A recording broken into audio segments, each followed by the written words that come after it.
Hello, you are listening to an episode of Trade Talks, a podcast about the economics of trade policy. I'm Samir Keynes, the Trade and Globalization Editor for The Economist. And I'm Chad Bown, a senior fellow with the Peterson Institute for International Economics. In this episode, we are going to talk about uncertainty and trade policy. President Donald Trump seems to love catching people off guard. But is there evidence that uncertainty is really higher than it's ever been? And what do we really know about how that might affect the economy? To answer some of these questions, we'll have a special guest, Nick Bloom. Nick is the William D. Eberly Professor of Economics at Stanford University, and he's one of the co-creators of something called the Economic Policy Uncertainty Index. Nick, hello. Hi there. Okay, so we're going to be talking about uncertainty. Could you just walk us through the various ways economists think uncertainty matters? Like, what's the economic theory? You know, the main way we think uncertainty matters is it leads firms and consumers to pause what they're doing. So think of like you're a firm, let's say you're a retail firm, and you're thinking about opening a new store. You've been successful, you want to open up another shop in a second suburb of Austin, Texas, and you suddenly become very uncertain about the local political environment. What are you going to do? Well, one easy thing to do is just to wait, is to see what happens. And that's, repeated across the entire economy, across the US and across globally when uncertainty goes up. So uncertainty tends to lead firms to pause investing. They don't tend to buy new equipment or open new outlets. They pause hiring. And then on the flip side, we see a similar thing with households. So if you're a worker and you're uncertain about your job, again, you typically don't go out and buy a new car or buy a new washing machine. And so both on investment and on hiring on the firm side and on spending on the consumer side, it just leads to a temporary slowdown. So there, the kind of model in your head would be that the uncertainty means that firms just postpone decisions. The value of waiting goes up, and so they wait. Tell us about how to think about uncertainty and risk aversion. Okay, so I forgot to say, but there are two main channels that you'd think uncertainty would be damaging. And in fact, the earlier one, if anything, was risk aversion. So that goes back at least to Tobin and I think back to Keynes. So again, it's very intuitive. If uncertainty goes up, you become nervous, you're risk averse, and therefore you tend to save more and then spend and invest less. So for firms, when uncertainty is high, what's called the cost of capital, the rate they're going to borrow at, is higher. Banks are nervous of lending to firms, and so they invest less, and consumers also want to spend less and save more. So there's risk aversion as mechanism A, and then mechanism B is called real options, whereby people pause investing and consuming, and those two are both pretty powerful. So that's the theory. There's two main channels through which uncertainty can be bad. What about the evidence? What do we know from empirical studies that have looked into this so far? So, the evidence on uncertainty and growth is one of these classic things in economics of does correlation equal causation? So there's a very strong correlation between high uncertainty and low growth. So that's like amazingly strong across countries, across industries, across even firms. Whenever measures of uncertainty go up, like volatility or stock market volatility or disagreement amongst forecasters or newspaper mentions of the word uncertainty, whatever you like, growth slows down, and particularly actually investment slows down. So investment tanks when uncertainty appears to go up. Now the question is that causal? That's a much harder question to answer. My own personal view, and again, this is very much where the research is ongoing, is some of it definitely is. So we probably have, the best examples are like anecdotes, frankly, like Brexit. So after the Brexit vote, not a lot happened, but investment really collapsed. So really the main thing that happened after June 2016 was uncertainty goes up and you see investment really fall.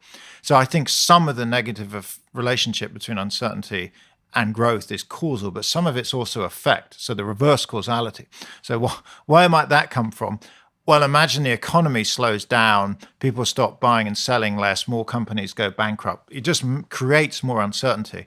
And so I think there's also this, what's often called amplification or propagation effect. You have something nasty happens, like the 9/11 terrorist attacks. There's both bad news and uncertainty goes up. The economy slows down a bit, uncertainty rises a bit more, the economy slows down a bit further.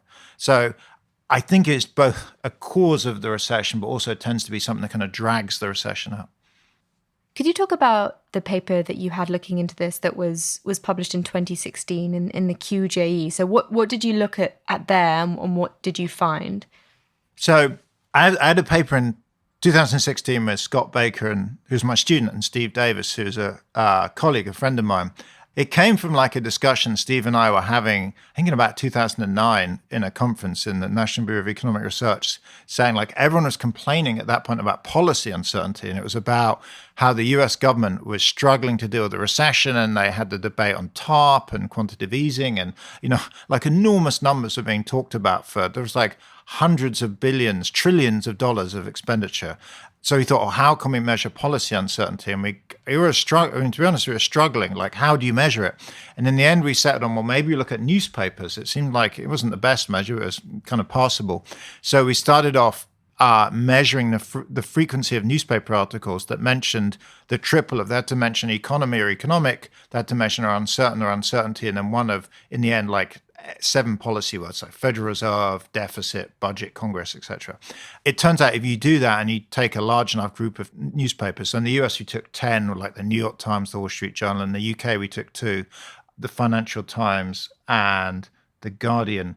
And so in different countries you take different groups of papers. You see this turns out to be pretty predictive of the economic cycle and also very correlated with other measures of uncertainty. But the lovely thing about newspapers is you can get that thing almost real time. So today I can tell you how many newspaper articles talked about uncertainty yesterday, but I can also do that back to 1900. So that area really took off, not because newspapers are like such a fantastic measure in themselves, but because they're available basically real time and across so many countries and across going back. We have papers going back to like 1880. So you have these measures of uncertainty. So can you kind of broadly describe what the time series looks like? So we went back to 1900 in the US. We have good quality, multiple papers.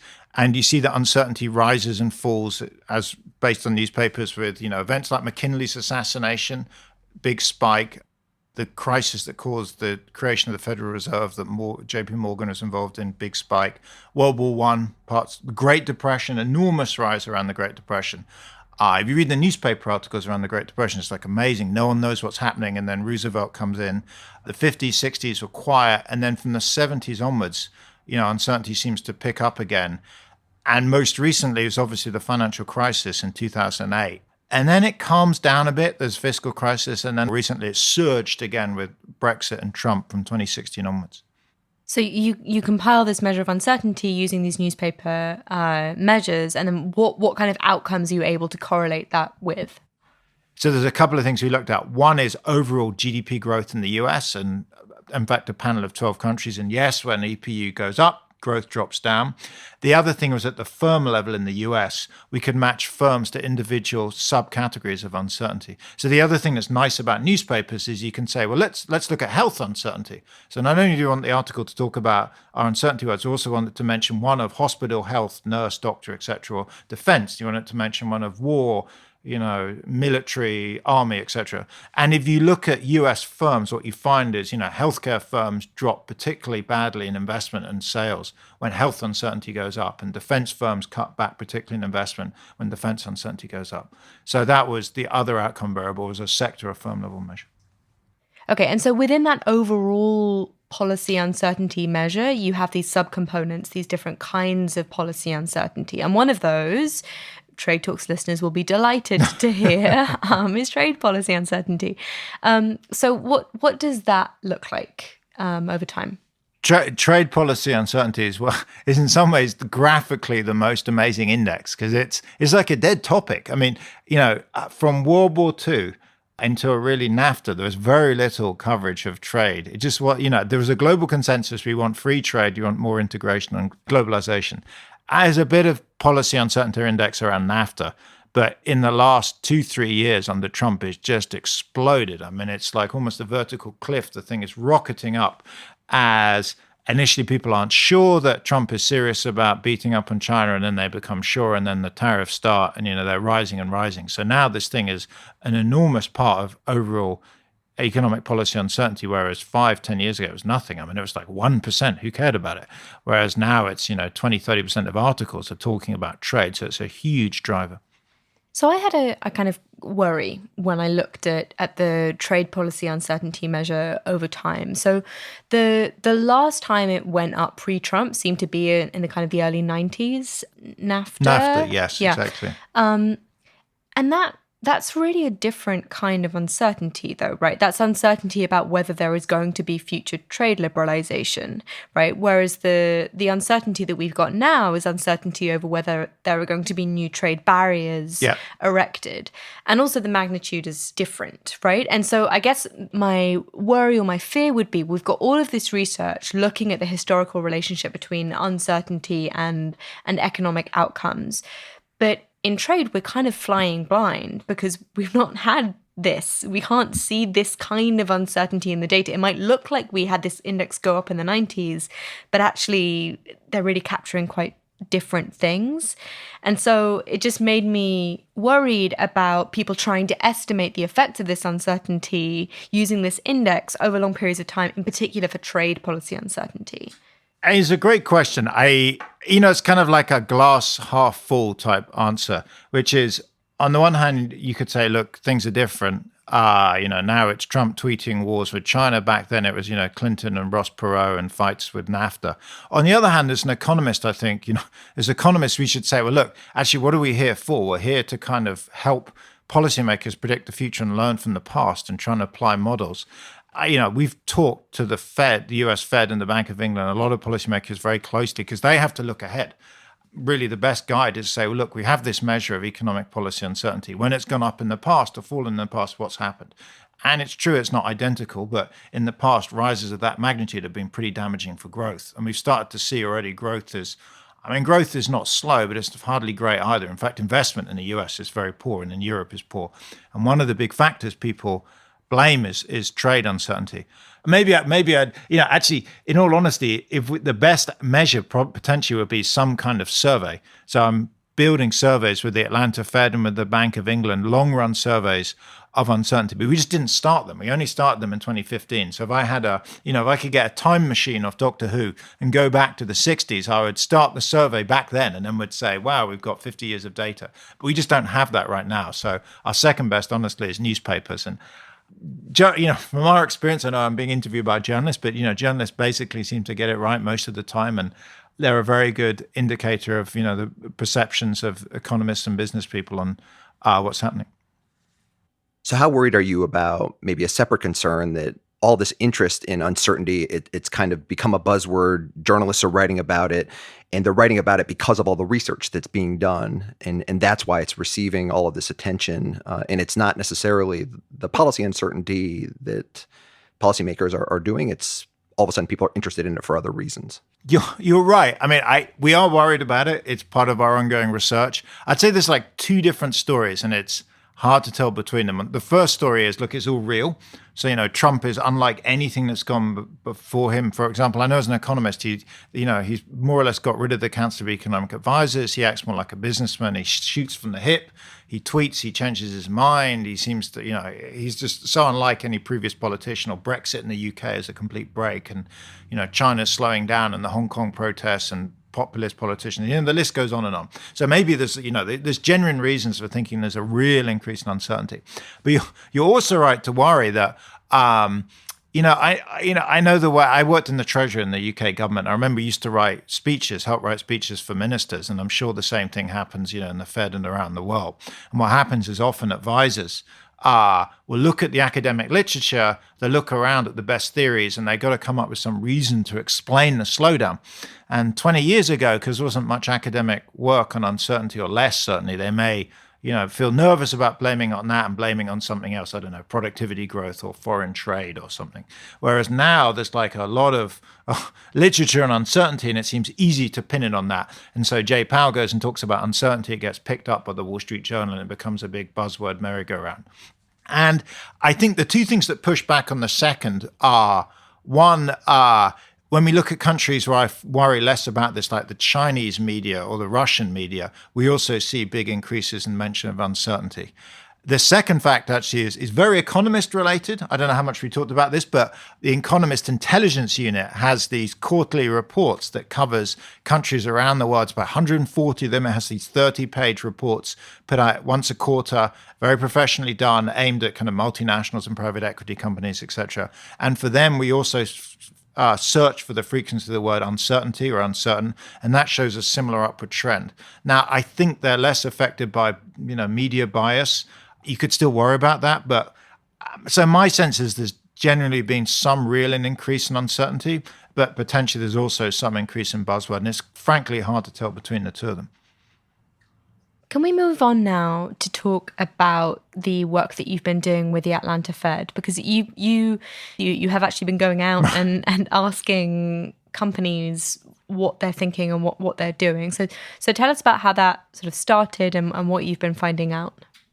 So the work with the Atlanta Fed, which we're doing something more recently with the Bank of England along similar lines, is in some ways like the best way to measure uncertainty, which is you go out. In the Atlanta Fed, it's called the Survey of Business Uncertainty. We've recruited around 1,000 firms, and once a month we send them a very short online survey that asks them to predict sales, investment, and employment 1 month ahead. And you ask for the lowest, low, medium, high, and highest outcomes, then ask for the probabilities against them. One survey I saw and you were involved with, I think, was also with the Atlanta Fed, in which you asked companies whether they had cut their investment as a result of yes. uncertainty. Right. So is that part of the same survey exactly? It's the same. So if you're, I mean, there's a practical reason. If you're asking firms the same questions every month, they get really bored really fast. So we have these special questions at the end, but it's like an ideal setup because something really fast happens. You're the Fed. You've actually got to respond to it quickly. Real data from the census or the BLS takes time to collect. It also doesn't tell you what firms are planning to do. So we had a question at the end: how much are you concerned about trade uncertainty? And in a very Actually, I don't think we called it trade uncertainty. You've got to be careful about leading people. So, what do you think of recent changes in trade policy, which is a much more neutral question? And then what's its impact been on your firm? And have balance from, very positive with numbers down to very negative, and allow firms to fill it out. And you've got a range of numbers, but on average, the mean and the modal response was it's been negative, and then you can do some weighted average and come up with impacts of trade. So when you did that, though, the number, it just wasn't that big, I think. It was a cut of, 1%, I think, of invest. Was that it? Yeah, an investment and like 0.2, 0.3% of GDP. So these are kind of noisy numbers. But that, in some ways, that isn't that big. On the other hand, the US is an enormous economy, and to lose 2.2 or 0.3% of GDP is pretty large. It's not going to cause a recession on its own. On the other hand, current growth rates in the GDP for the US are around 2% a year. So to lose, 0.3%, it's something. I mean, it's material. I'll put it that way. It's definitely material. But it seems sensible. I mean, in some senses, that was the value. And in fact, when you drilled down in the survey, you found almost all of it was coming from manufacturing and construction. Manufacturing, because they're getting directly hit. Construction, interestingly, when you spoke to construction people, it was exactly the story of the real options model. A lot of manufacturing businesses, which are very investment intensive, were pausing building new factories and new depots. There was kind of Amazon doesn't want to quite roll out as fast as it would do. And that was slowing down the construction industry.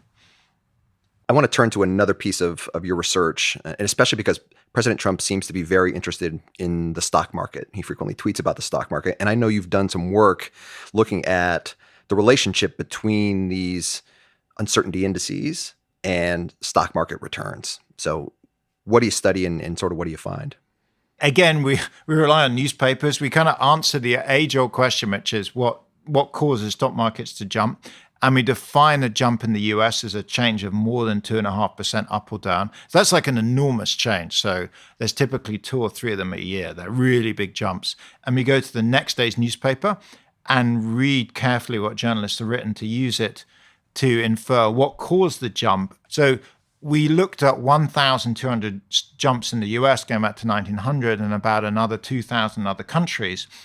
We also looked at how clear they are, not only what causes them, but how clear. And it's actually very easy if you've spent much time talking to journalists to understand whether the journalist knows what's going on, in which case they typically write in the headline, stock market crashed when Bernanke puts up interest rates by 2%. The stylized facts we find is, one, the stock market since 1900 has become far clearer. Interestingly, the last 3 years, clarity's dropped a bit down again. I mean, there's some fluctuations in this. So it could be noise, but it could also be, the Trump tweet effect, that tweets come and go and the market seems to bounce up and down. So clarity is one phenomena, and that's clearly trended up. The other thing is what drives stock market jumps. The big two factors, the big three actually. The first one is macro news. So, not surprisingly, news about inflation rates on non-farm payroll, that drives about a quarter of major stock market jumps. Company earnings is about 20%. So Apple announces great numbers, or Goldman Sachs. And then at 15%, surprisingly, is unknown. So again, it seems kind of astounding, but 15% of stock market jumps the next day's newspapers. And we're looking primarily at the Wall Street Journal. They were explicitly right. They do not know why the stock market jumped. For the trade, for Trade Talk, the other interesting finding is trade didn't drive a single stock market jump between 1940 and 2017.